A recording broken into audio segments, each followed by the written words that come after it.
It's not a dark art. It's not that mysterious. It just doesn't get explained very well. So in today's video, I'm going to try and attempt to explain this key question: what exactly is mastering? So you really understand the process, how it works, what it's for, and how it can help you as an artist or an engineer get the best quality from your music and your releases. So we'll just dive straight in. It's fairly simple. It's not always easy, but the concept is simple.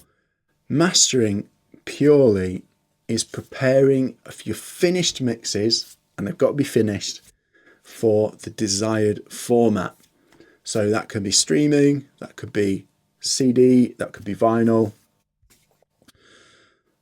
So all we're doing is getting those mixes, and we're doing some processing to make sure they sound really good on whatever format that they're going to be delivered to. Now, depending on where they're going will mean we do different things here at the mastering stage. So I'm going to show you a quick Studio One session of mine of a mastering a single, and just so you can visually see the difference between a mix, a vinyl master, and a louder digital master. So here we go. We've got the top one in blue is an original mix. Down here, the next one in this weird yellowy green color is a vinyl master, and then this next one is a louder digital master for streaming or CD. Now you can see the vinyl master is louder than the mix. It has some dynamic control in the louder parts, but it still has lots of the same dynamic range as the mix. When the mix gets quieter, the vinyl master is getting a bit quieter. And these two are more similar. The vinyl master is just a bit louder. It has a bit more control. But you can see the big difference when we go down and look at the louder master. This is a lot more squared off, and this really is showing us loudness. It's showing us though that the peaks of that waveform have been squared off because they've been pushed into clipping and limiting and stuff like that. So I just wanted to show you this as a quick sort of visual example of the difference between, say, a vinyl master and a digital master. So the processing, there's a lot to talk about with the processing, compression, EQ, limiting, clipping, and all that stuff, but we're not really going to get into that today. This is really about understanding the purpose of mastering, and hopefully what I've just showed you there illustrates that depending on where your music is going to be delivered to, that will dictate what we do at the mastering stage, the actual settings, the techniques, and the gear or plugins that we use. And the whole point of this is for translation, so that music sounds good across a whole range of devices, speakers, phones, laptops, stereos, different speakers, and all that kind of stuff. So the aim isn't to do anything specific. You might see a lot of videos where people are saying it's got to be X loudness, you have to do stereo width, you have to EQ it and stuff like that. None of it is necessarily true. There's no one rule or one sort of setting or plug-in chain or anything like that you have to use. We're just using our experience to make sure music translates well, and we do this by making sure our rooms are acoustically treated, and we have really good monitoring so that we know what we hear in our mastering studios is going to be what people are hearing across a load of different devices. And if you don't have a treated room, if you don't have good monitoring, that's not going to happen. You'll hear what you hear in your room, but it'll sound really different across a range of devices. So that is mastering in a nutshell. It's making sure your music sounds good on the format that it's being delivered to, streaming, CD, vinyl, and that it translates well across a wide range of devices. It's not about certain plugins. It's not about having loads of fancy analog gear. And it's not necessarily about loudness either. That often plays a big part, but sometimes mixes can be delivered at a really good loudness already, and we don't have to do too much on that side of things. And if your music's been delivered to vinyl, again, we're not really concerned with loudness. We're more concerned with how that is going to cut, how different frequencies react when to a cutting head, or how a cutting head reacts to different frequencies, and stuff like that. So the kind of key thing to get your head around is try to get your head out of this thing of using loads of plugins or using loads of gear. Really, we want to be as stripped back as possible, and we want to do as little as possible to get it sounding good. Now, sometimes that means using a lot of tools just because that's how the mixes come in, and it might need small bits of compression, EQ, some mid-side EQ, some dynamic processing, some clipping, some limiting, and stuff like that. But hopefully, if the mix is in a really good shape, we're really trying to stay out of the way and not colour the mix, not change the mix, unless we've had a specific conversation with the client and the client has said, look, I want you to really saturate this mix. I want it to sound really driven. I want it to sound, super loud or super dynamic, or, whatever it may be. So that's kind of the sort of crux of mastering. But there's other parts that aren't quite as interesting, and these are the more boring but super important parts of mastering. And these are stuff like file management, dithering, doing the metadata, sequencing a DDP file for CD production, or sequencing vinyl complete sides for vinyl production. And these are super important. These are part of the job. They're not very glamorous, but it's really important that you have all these things in place so that when you release your music, you have all different resolutions of files. Streaming services are changing quite quickly in what quality of files they accept. They're accepting higher and higher resolution files now. And then there are obviously some streaming services that offer the high-res streaming as part of the service. So typically, we mastering engineers will deliver you a few different resolutions of the same file. So we'll do the same master, then we'll offer you different resolutions. So you've got a really high-res one, a standard streaming, say a CD, and then maybe a high-res MP3 as well. They're all the same song, but they're at different resolutions, and we have to check each one, make sure nothing is distorting, everything is sounding good, and stuff like that.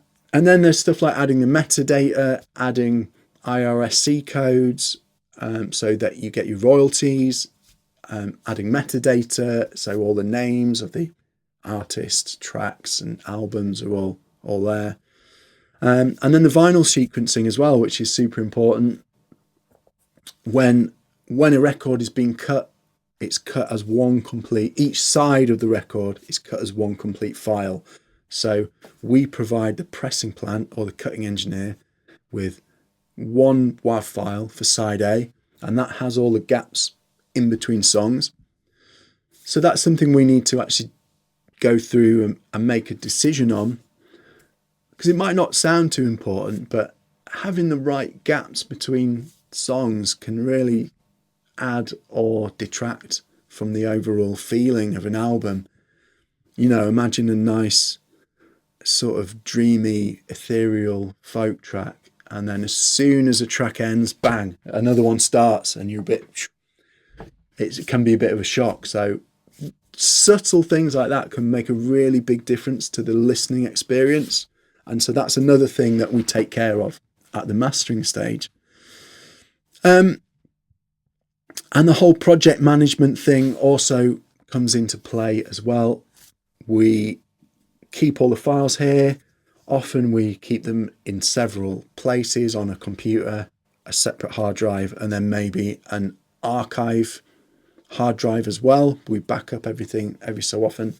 And that's often part of the service, is keeping your files so that if you need them in a year down the line, you can email us and we can just find them and send them out.